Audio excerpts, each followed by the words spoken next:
Hello, namaskar. This is Firstpost and you're watching Vantage with me, Palki Sharma.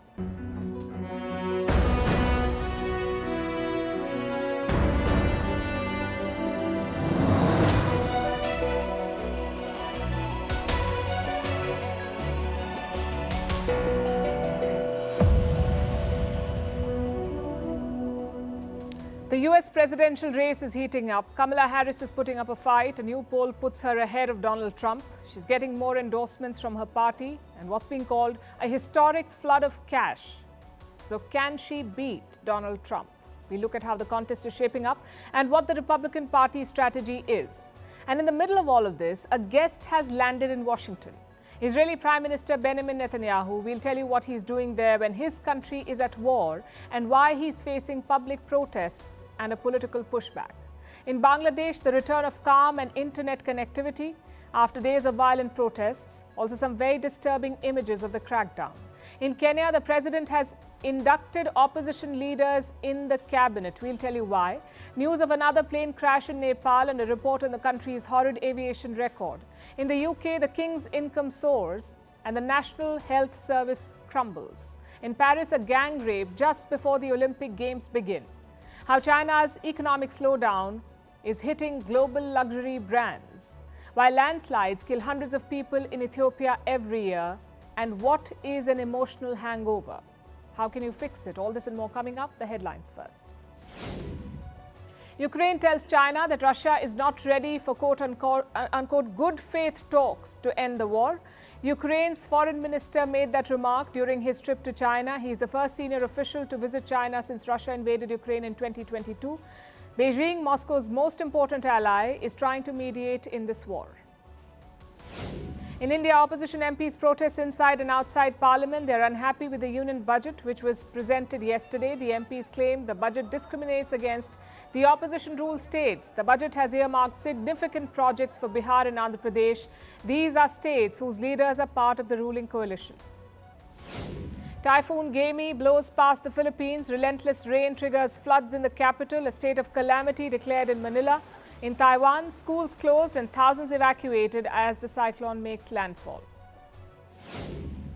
School summer holidays will be extended by 2 weeks in southern Pakistan. This is due to soaring temperatures. More than 100,000 schools will be affected. Pakistan saw a series of heat waves in May and June with temperatures going above 50 degrees Celsius. And Ferrari to accept crypto payments in Europe. This follows a similar move in the US. The new payment system will be rolled out from the end of July. In 2021, Elon Musk had said that he would sell Tesla cars for bitcoins, but later he changed his mind.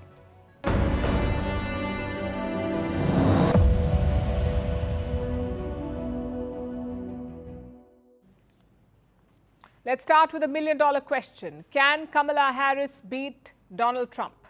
It's shaping into a contest. A few days ago, Trump seemed invincible. The attempt on his life led to a groundswell of support. It ended the re-election campaign of a sitting president. Headlines said the bullet hit Trump, but it killed Biden's bid. Now Biden is out and the plot is shifting. Kamala Harris is gaining ground. A new poll is out. It shows Harris in the lead over Trump. It's a small lead, barely 2 percentage points, but it's a lead nonetheless. According to this poll, 44% voters support Kamala Harris. 44%. 42% are for Donald Trump. What about the rest? 5% voters want a different candidate. The remaining 9% are undecided. Now, let me add here that this is just one poll, and Harris only has a marginal lead. Nonetheless, these numbers should alarm Trump. This is the first poll to come out after the Republican convention and Biden's announcement. Trump was the star of the convention. He won the nomination hands down. It was a coronation of sorts. Trump was riding a high, and the election victory looked achievable. Compare this with Kamala Harris. Starting a late campaign, doesn't have a running mate yet, and is yet to officially secure her party's nomination. She is the underdog. Yet she's beaten Trump in the first poll of this week. There's a lot of enthusiasm, a lot of excitement for Kamala. She's obviously raising a ton of money. This is her first public event since she became the presumptive nominee. Certainly, she's a good person to take the case against Trump. first of all, she can take down Trump in a heartbeat. She can eviscerate him with her words. She is by far the most superior candidate we have right now, obviously.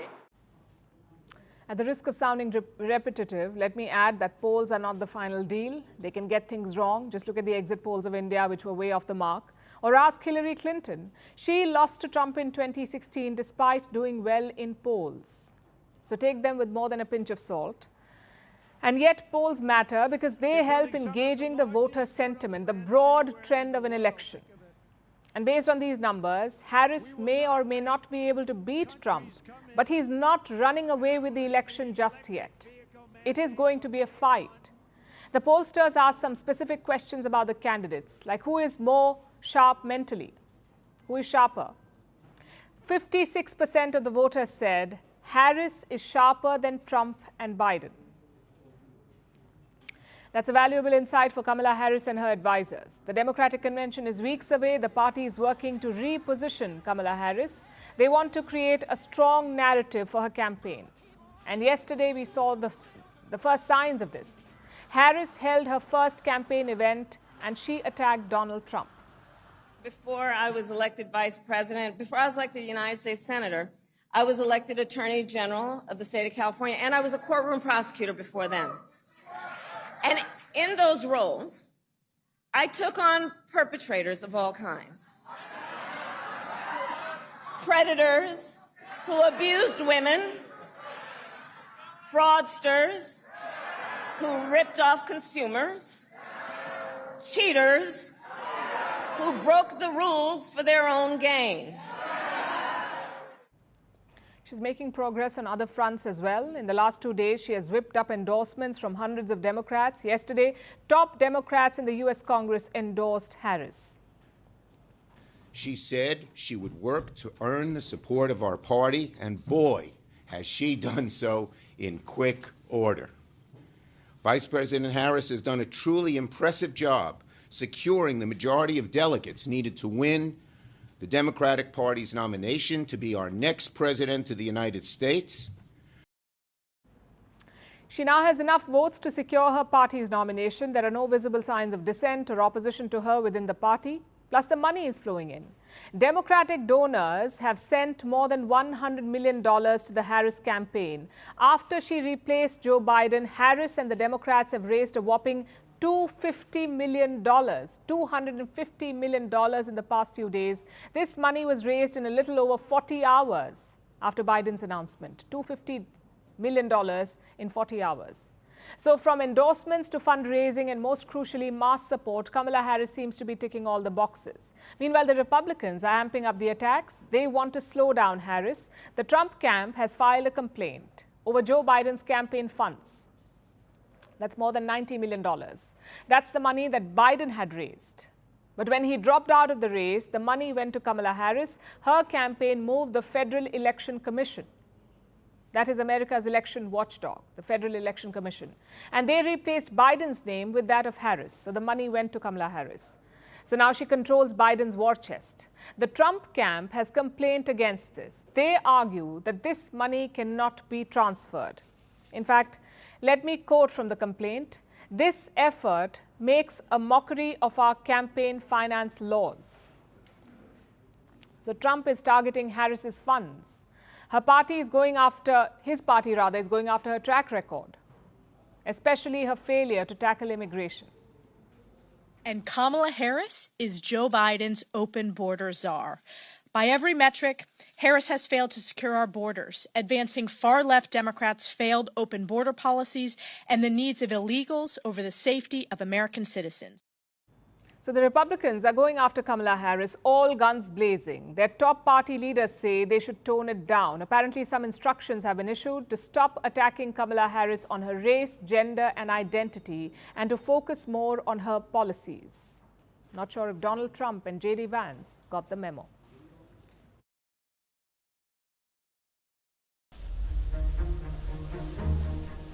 Regardless who the American people choose as their next president, Israel remains America's indispensable and strong ally in the Middle East.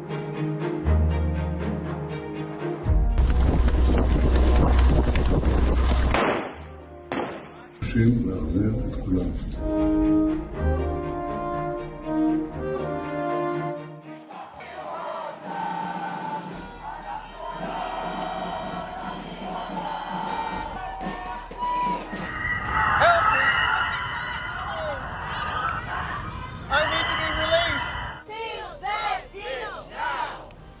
We want to push Netanyahu, our prime minister.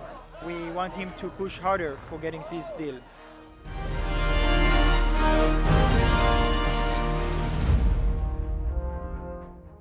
It's been a chaotic few weeks for America. There was Donald Trump shooting, Joe Biden's exit from the race, and Kamala Harris's entry.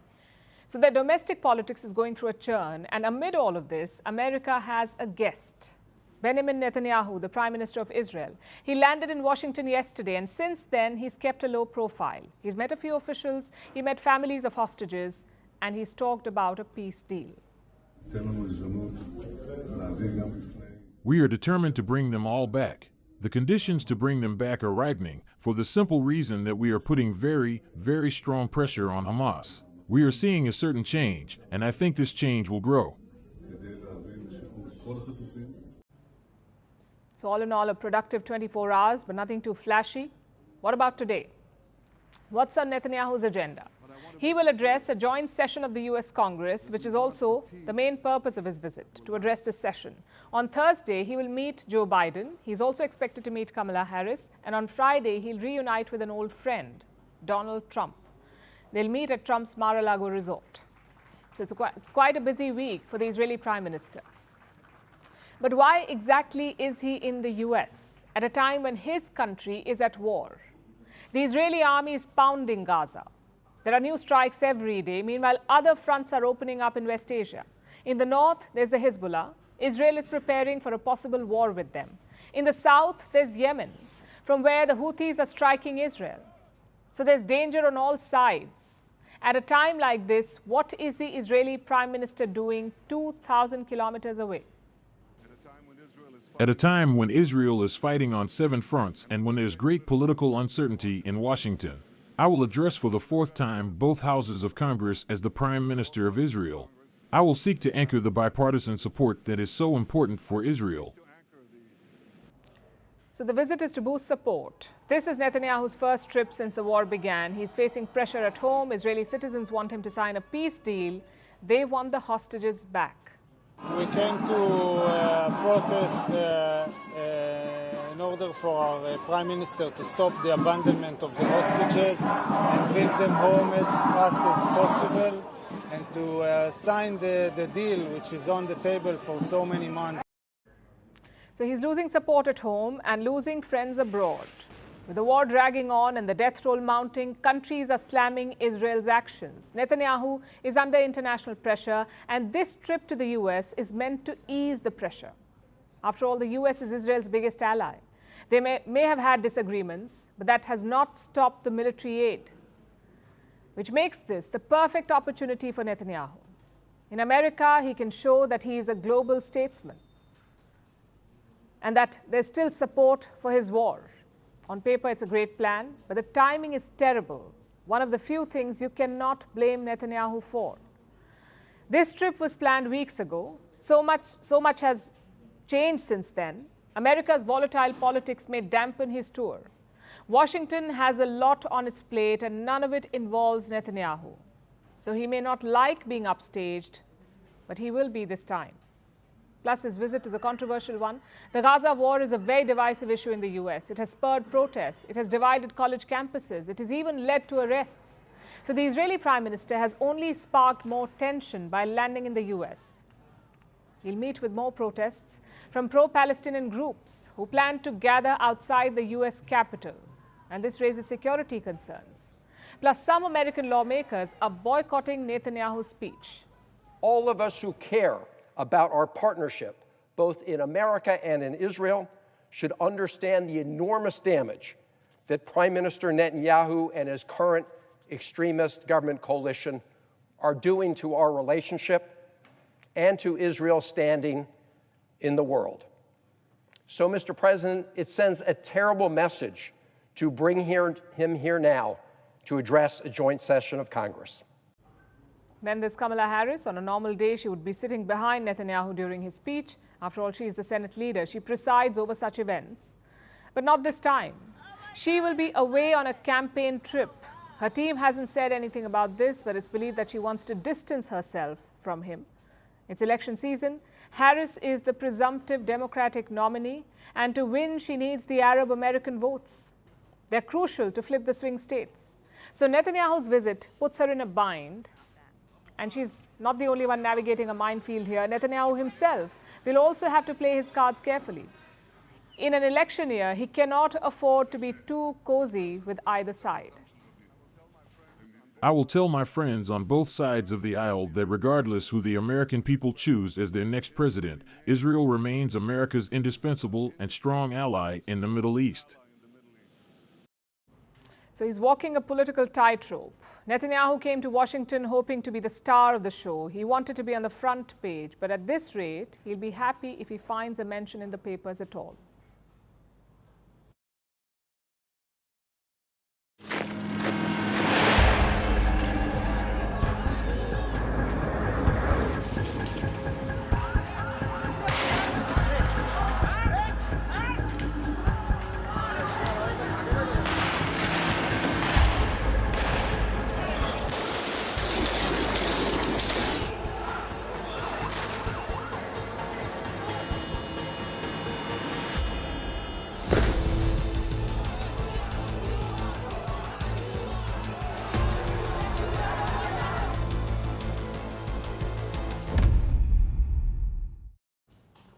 Bangladesh is slowly coming back online. Internet services have been cut for 5 days, had been cut for 5 days.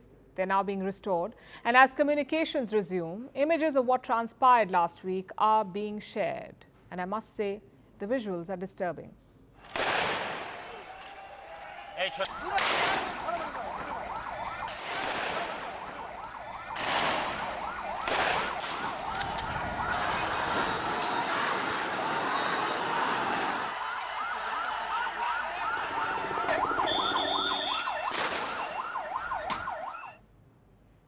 These are pictures from Bangladesh. They show what took place over the last few days. It was like a war zone with violent clashes between the armed forces and protesters. Things are now calm. The violence has largely subsided, and the internet, as we said, has been partially restored. But things are far from normal in Bangladesh. Beneath the return of peace, there's an undercurrent of public anger, which may erupt in the form of new protests in the coming days. The recent protests began as a student movement. They were initially peaceful and directed against job reservations, job quotas. About 56% of government jobs in Bangladesh were reserved for different groups of people, including the children and grandchildren of freedom fighters. This restricted job access for ordinary citizens. They could apply for less than half the jobs on offer. 56% were reserved. And that is why the students were protesting. Peacefully initially, but soon the protests turned violent. Last week, there were reports of clashes between the protesters and members of Bangladesh's ruling party, members of their youth league. Hundreds were injured in those clashes, and the demonstrators were enraged. They decided to fight fire with fire, and that is when the protests turned deadly. The demonstrators clashed with the police. They set the state broadcaster's office on fire. The situation got out of hand, and Bangladesh's government responded with a crackdown. The internet was shut last Thursday. The protests were being organized on social media, so a social media blackout was put in place, and news coming out of Bangladesh slowed to a trickle. A nationwide curfew was imposed, the army was brought in, and the government's forces were given extraordinary powers, including orders to shoot at sight. The visuals you've seen are a direct result of that. Bangladesh's forces were given a free rein. They no longer had to use non-lethal force, and so you had scenes like this. A Type 56 assault rifle being fired by the border guard of Bangladesh at the country's own civilians. The Bangladeshi police made use of shotguns, and they replaced rubber bullets with the real thing. At least 150 people are dead now. Some of them were protesters, others merely bystanders. But scores of people were killed and thousands were injured. Hospitals have been working overtime trying to help pellet and gunshot victims. But why did the Bangladeshi forces resort to such heavy-handed measures? They argue that they had no choice. An anarchic situation was created in the country. Many people's assets were destroyed, so the army was appointed to save it and ensure public security. We were deployed after the appointment. I think some sort of normalcy returned after 48 hours of army deployment. The military deployment has brought a somewhat uneasy calm to Bangladesh. But that wasn't the only reason. The bigger reason was a verdict by their Supreme Court. On Sunday, the country's apex court passed an order. It scrapped most of the job reservations, which was the original reason for the protests. So Bangladesh's Supreme Court offered a solution. The solution is that, considering the current perspective, the general public will have 93% of the total jobs, and 7% will be for quotas, where 5% will be for the children and grandchildren of the freedom fighters, 1% for ethnic minorities, and 1% for the disabled and members of the third gender. Now, instead of more than half the jobs being reserved, only 7% of them will be set aside. 93% of all government jobs in Bangladesh are now open to the general public. Only 7% reservation. So it seems the students got what they wanted. That is why calm is returning. Bangladesh's nationwide curfew was partially lifted today. Businesses were allowed to stay open from 11 a.m. to 3 p.m. Traffic returned to the streets of the capital, Dhaka, but it's still far from business as usual. We are not retreating from our movement. We will continue our protests until the clear resolution of the demands raised by the people who joined the movement and justice to the killing and injuries is served. Some protest organizers have issued new demands like the complete restoration of the internet and an end to the curfew. They also want justice for the people killed or injured during the protests. The protesters faced their own country's armed forces. They were shot at with assault rifles and shotguns. It was done to maintain law and order and to prevent damage to public property. But was it the only way? Did the Bangladeshi forces have to turn to weapons of war against their own people? These actions may have long-term repercussions. Anti-government sentiment could fester and haunt Bangladesh's Prime Minister Sheikh Hasina for years to come.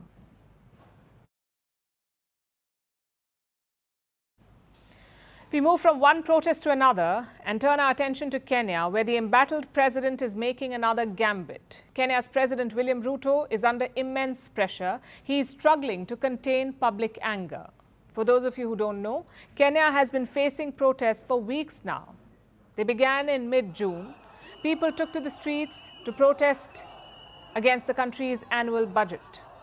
The Finance Bill 2024, that's what the budget was called. Ruto's government wanted to raise taxes. He wanted to tax basics like bread and fuel. But the people were having none of it. Young Kenyans organized themselves on social media. Gen Z led the charge here, and soon thousands were out on the streets. On June 25th, the protesters stormed the Parliament building, and they forced Ruto to back down. He scrapped his own finance bill and withdrew the proposed new taxes. But by then it was too late. The protests had morphed. They were no longer just about taxes. Instead, the target had become Ruto himself.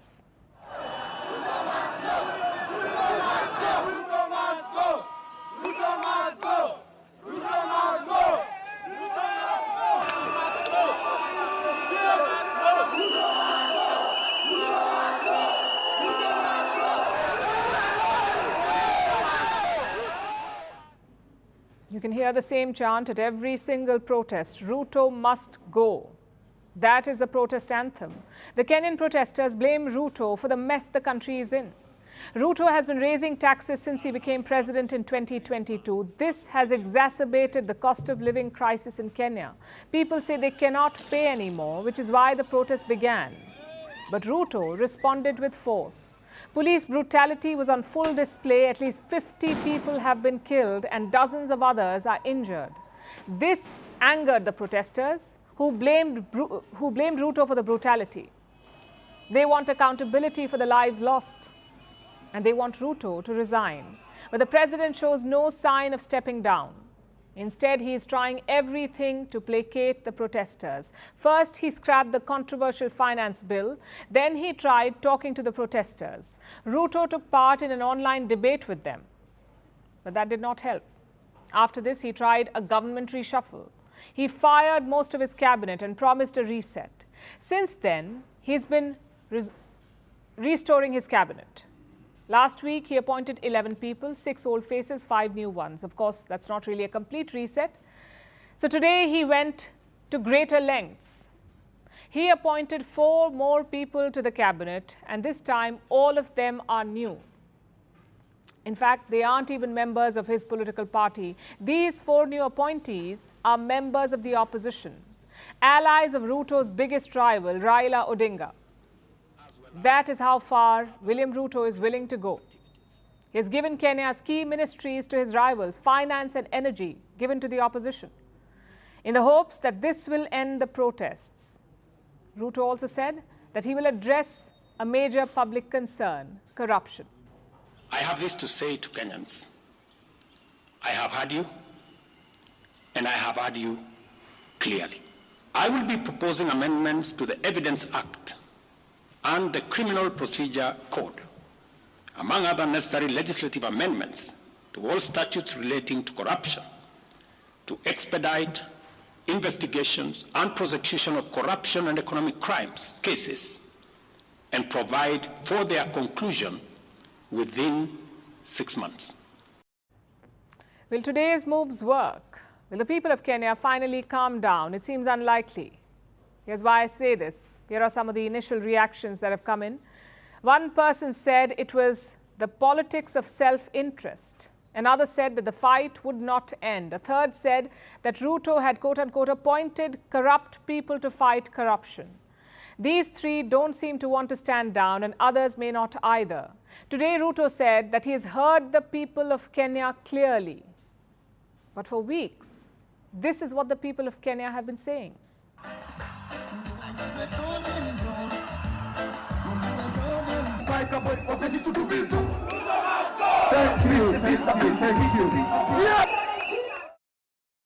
Unless he manages to change that chant, unless he changes hearts and minds, the Kenyan protests won't die down, no matter who Ruto appoints to his cabinet.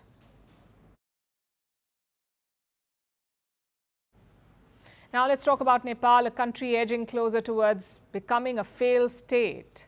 Its politics is in constant turmoil. In Nepal, governments change more often than the weather. Unemployment is widespread. Last month, over 12% of Nepal's workforce was unemployed. Every year, at least 1 million people leave the country permanently. To make things worse, Nepal's skies are unsafe too. Today, another plane crashed in Kathmandu. There were 19 people on board. Only the pilot has survived. Our next report has more details.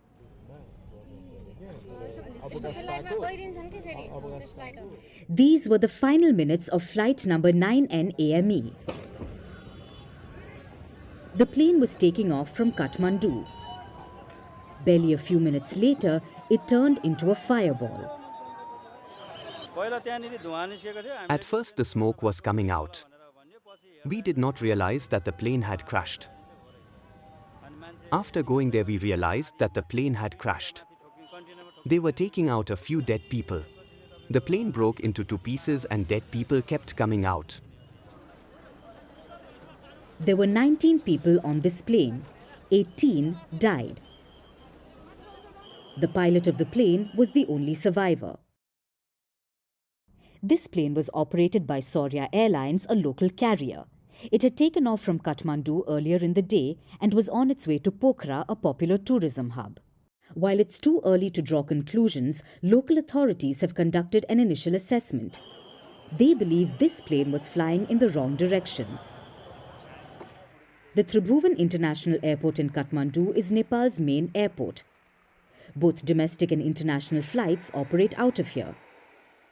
The crash shut down this airport for several hours as emergency workers and investigators got to work. Unfortunately, this is a story that keeps repeating itself. Nepal has one of the worst air safety records in the world. In the last 30 years, over 50 flights have crashed in Nepal. One big reason for this is the tricky operating conditions. The Kathmandu airport is built inside a valley. It's surrounded by mountains on both sides. The visibility is also poor. This makes it challenging for pilots to fly in and out of here. To land at this airport, they must navigate an opening in the mountains to land. Add to that the weather. Often the conditions change quickly. This makes the pilot's job very tough. In one word, Nepal has one of the most hostile conditions for pilots to fly. This makes the job of the regulators very important. In Nepal, this responsibility falls to the government and the Civil Aviation Authority of Nepal. Both institutions often face criticism for their approach. Experts point towards serious gaps in the training of the operators and maintenance of aircraft. Nepal's government is responsible for both regulating the planes and operating the airports. Many see this as a clear conflict of interest. Last year, a Yeti Airlines flight crashed in Pokhara. It was one of Nepal's worst air disasters in decades. Over 70 people died. After today's crash, it seems no lessons were learnt. It's high time for Nepal to reflect, rectify, and make its skies safer.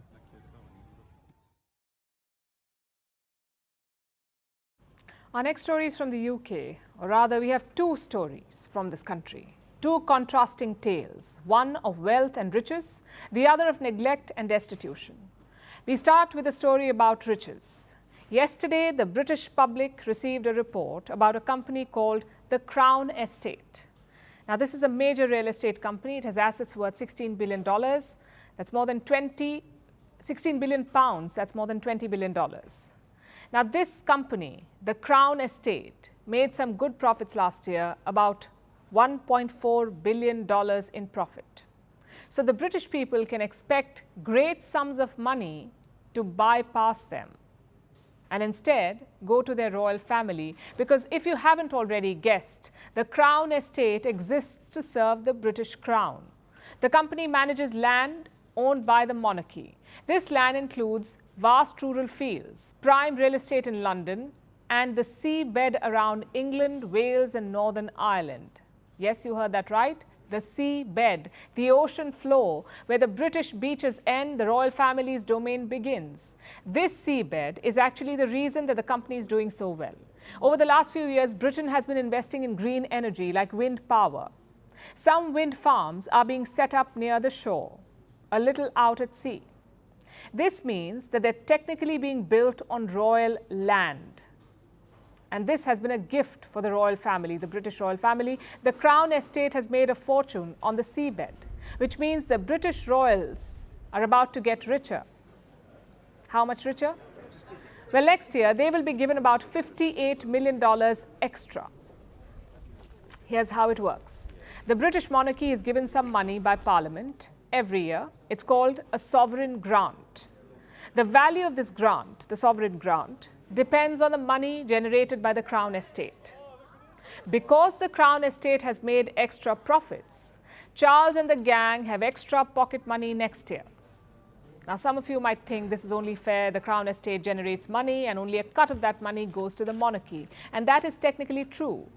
But how on earth are they allowed to profit from the seabed? Can a normal person do something like that? Will any normal government allow a citizen to profit from the seabed? Of course not. This extra seabed money should have all gone to the government, but instead, Charles will be spending it on upgrading his castle. This is just one of the ways that the monarchy ends up bleeding Britain. Let's take another. The duchies. Charles has one, the Duchy of Lancaster. It's considered his private estate, even though neither he nor his ancestors paid for it. Nonetheless, it generates millions for him every year. His son William has one of these duchies as well, the Duchy of Cornwall. It's another multi-million-pound income source. Despite these existing ill-gotten gains, the British royals continue to take a cut of seabed money as well, and their payday doesn't stop here. Anti-monarchy groups have come out with an estimate. They say that the royal family costs British taxpayers £345 million a year. £345 million a year. That's almost $450 million every year. We are in the year 2024 and the British royal family still mints money as if it's the year 1024. That is quite the tale of wealth spanning the centuries. And now for our second story from the UK, the tale of neglect and destitution, the tale of the NHS, the National Health Service. Britain's National Health Service is in tatters. Here's one headline from today about how the NHS won't be able to find a dentist for an area till 2025. It's one of many depressing NHS stories that you see daily. The UK's National Health Service has been systematically underfunded for years now. People can't get appointments for months. There's always a shortage of staff. Doctors are overworked and underpaid. There is just no relief. The NHS has been crumbling for years, while the monarchy is minting money on seabed rentals. The contrast is stark and absurd. It's time the country decides what is more important, a once powerful family with billions in dubious real estate or their literal lifeline.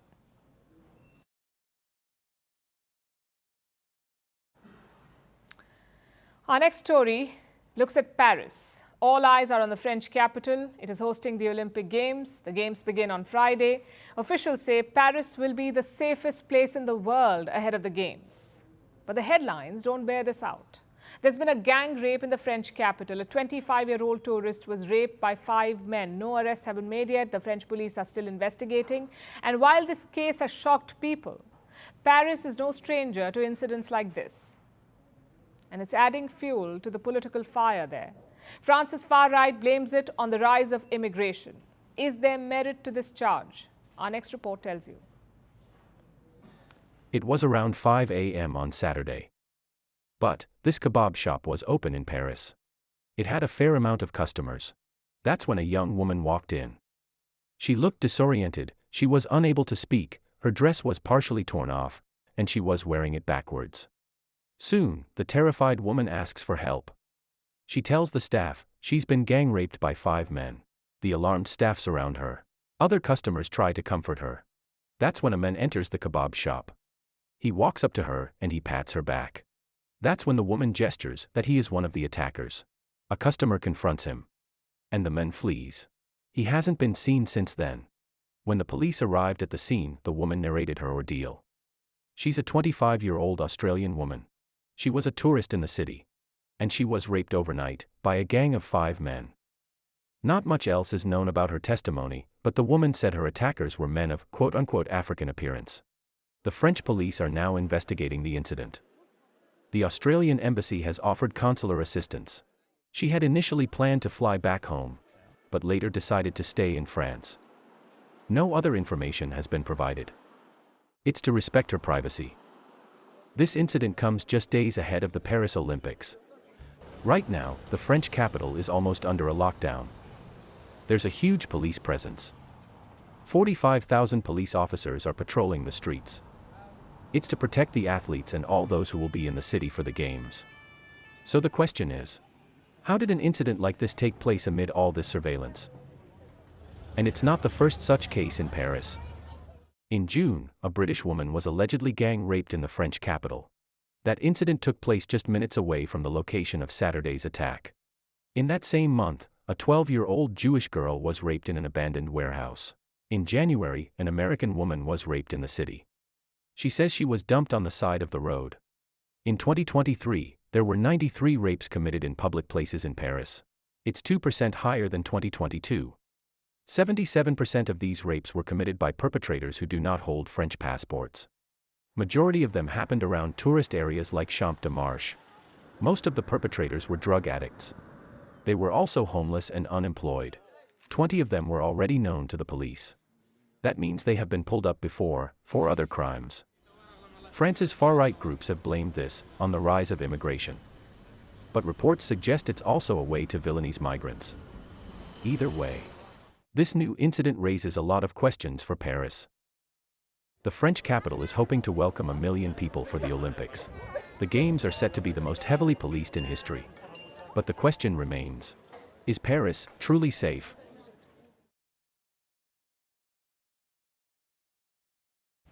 Now let's talk about China. Its struggling economy has taken another victim.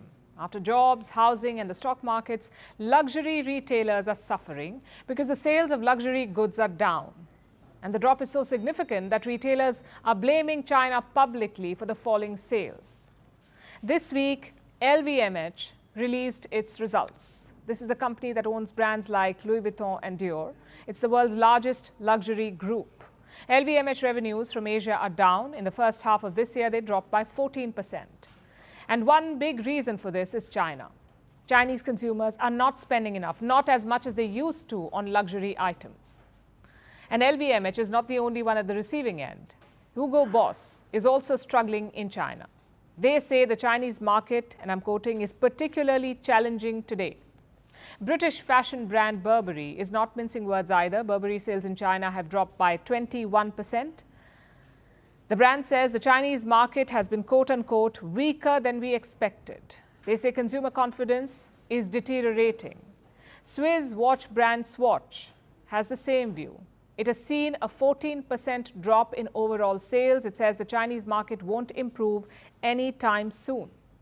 In fact, I have a quote from the company. It says the Chinese market will remain challenging for the entire luxury goods industry until the end of this year. So the trend is quite clear. China is the world's second largest economy. It is a big market for luxury products. Close to 35% of all luxury goods made in the world are bought by the Chinese, 35%. But the people of China aren't buying as much as they used to now. What explains this dip? One reason being given is the state of the Chinese economy. It remains gloomy, growth is down, unemployment remains high. Earlier this month, Beijing admitted that it faces some significant economic challenges. The main issues are insufficient effective demand, difficulties in business operations for some enterprises, and financial difficulties in some localities. This indicates that our economic recovery is not yet strong enough, and there are differentiation phenomena among different regions, industries, and enterprises. In the next step, we must promote sustained economic recovery and improvement, achieving more balanced, inclusive, and comprehensive development. There are financial difficulties in some localities. The people of China are certainly feeling it, so they want to hold on to their savings. By the end of 2023, Chinese households had 138 trillion yuan in banks. That's almost 20 trillion US dollars. It's not a small number at all, 20 trillion US dollars in banks. When people keep so much money in banks, they're usually worried about the future. They want to save more and spend less, especially on non-essential goods like luxury. So this could be one of the reasons. But it's not even half the story. Because beneath this data, China is witnessing a cultural shift as well. Increasingly, luxury products are being frowned upon. Luxury shaming is on the rise in China. A recent report by Bain & Company referred to this trend. They studied the state of luxury shopping in China, and this is what they found. People are increasingly ditching luxury goods because it gives you a bad rep. People are now hesitant to buy or flaunt luxury products. And this trend is courtesy their president, Xi Jinping. He launched a campaign against wealth disparity. He is known to dislike public displays of wealth, and he's making a push for austerity by issuing diktats like this one. It came out last year. There was a crackdown on Chinese bankers. They were told to not wear expensive clothes or watches. They were asked to rein in expenses on things like travel and entertainment. That's where it started, the luxury shaming in China. And now it's spreading across the society. This is obviously bad news for luxury brands because such purchases are to maintain or secure a status. These goods are aspirational. People like to show them off. These brands symbolize prosperity, a higher social status. In China, they can put a target on your back now. This should explain the sliding sales.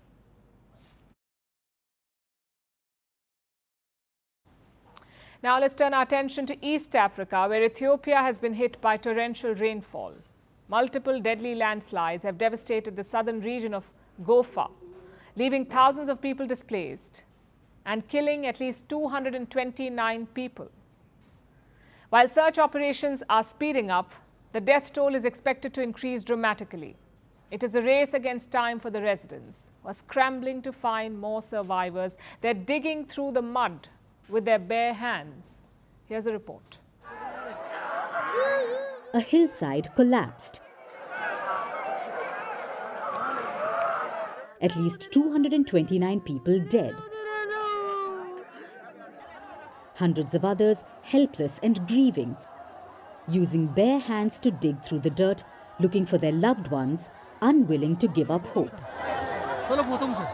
This is Ethiopia, the East African country. These visuals are from its southern Gofa region, a remote mountainous area which was hit by heavy rains on Sunday. The rainfall caused a landslide, killing dozens of people. By Monday morning, rescue operations were underway. Police officers were at the scene. Doctors, teachers and residents volunteered to help. They were frantically searching for survivors, but the worst was far from over. That's when a second landslide occurred. It buried them under the mud as well, along with other residents who were grappling for survival. The devastation is huge and beyond our capacity. As a result, there are a lot of people who were uprooted from their livelihoods in the area.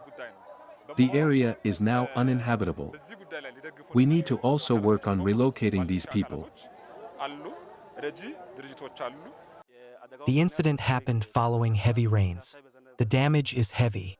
It is a very sad incident. We are transporting the injured to health facilities and hospitals. We are trying to gather people who lost their houses. As of now, the rainfall has reduced in intensity. Rescue operations are speeding up. But so is the death toll. In a matter of hours, numbers are shooting up, and it seems they are expected to get worse. The number of dead is increasing a lot. The number can go high, much more than this, as the number of people who rushed to the scene to help with the rescue lead to the discovery of a massive second wave. But with the numbers increasing, something else is rising as well. Anger among the people. Ethiopia is no stranger to deaths from deluge. This is an annual affair for the country. Year after year, Ethiopia is battered by short seasonal rains. The worst period is between April to June, and within a span of months, they devastate the nation. There's severe flooding, mass displacement, hunger, injuries and loss of livelihoods and loved ones. This year, in the month of May itself, close to 20,000 people were impacted and over 1,000 were displaced. Such flooding has only gotten worse due to climate change. So locals lean on each other. They have to use their bare hands to dig through the mud because the Ethiopian government is barely lending them a helping hand.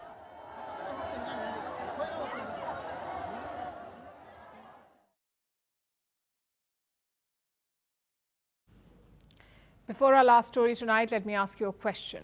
Despite getting adequate sleep, have you ever woken up with a fuzzy head, a queasy feeling and a pit in your stomach? If yes, you could be suffering from a hangover even if you were completely sober the night before. We are talking about an emotional hangover. What does it mean? It is the emotional residue from the events of the previous day.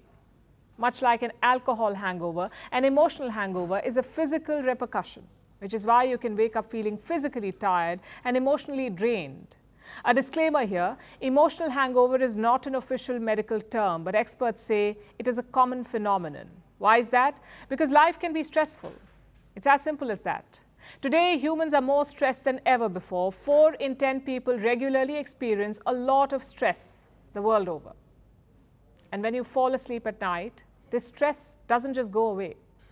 We are not blank slates every morning. Let me tell you why. On any given day, different people have different stressors. It could be a fight, a disagreement, news about wars and famine, a horror movie, or even a small interaction with an energy vampire. That's someone who saps your energy. There is a long list, but big or small, these are all emotional experiences, and they manifest as physical reactions because our minds and bodies are connected. When we are stressed, our fight or flight system is activated. Stress hormones are released. Our brain is a mental tug of war. has a mental tug-of-war. It manages different emotions at once, like anger and anxiety. At the same time, the brain tempers our emotions with logic and decisions. It tries to react rationally. That's a lot of management. And these mental acrobatics can be exhausting, mentally, emotionally, and physically. So when the moment passes, the body goes into damage repair mode. The brain digests all the information and the body tries to rest. And this process is crucial. It demands not only energy, but your time as well. Now, sleep helps speed this up, but sometimes sleep is not enough, which is why there is a spillover on the next day. And this is what is called an emotional hangover. This phenomenon is both natural and pervasive, but its intensity varies depending on two things: the event and the person. For instance, emotional hangovers are more common among highly sensitive people, like empaths or those with social anxiety. To them, a minor argument can become amplified and lead to a hangover the next day. But to the less sensitive, it could be a social blip with fewer repercussions. And the reaction is completely subjective, and so are the solutions to cope with it. 42% adults reportedly go online. They use the internet as a coping mechanism, be it doom scrolling through reels or watching a TV show. And this may distract you, but screen time is not a hangover fix. In fact, it is training. So what is the sure shot first aid kit for an emotional hangover? According to experts, you can use alcohol hangover cures, rest and water. This will help conserve your energy. Once that is covered, try moderate exercise, meet some friends, or do what gives you joy. This will replenish your emotional fuel, and most of all, give yourself a break. Emotional hangovers are simply human. And like with alcohol, they get easier when you build stronger tolerance. So try to set better boundaries, actively process uncomfortable emotions, and maybe consider abstinence from whatever fuels your emotional hangovers, like a toxic job or a toxic relationship. We know it is a big ask, but it can also bring big rewards. Give it a thought. For all you know, the next emotional hangover may have a sobering effect. And now it's time for Vantage Shots, images that tell the story. In France, the Olympic torch relay passes through the Palace of Versailles. A para-athlete sets the record for the longest handstand on a skateboard. And Taylor Swift's most iconic outfits find a new home at London's Victoria and Albert Museum. Finally, taking you back in history, on this day in 1969, astronauts Neil Armstrong, Buzz Aldrin and Michael Collins successfully returned to Earth after landing on the moon. The three astronauts splashed in the Pacific after spending more than 8 days in space. With that, the final leg of Apollo 11 came to an end. We're leaving you on that note. Thank you for watching. We will see you tomorrow.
Bye.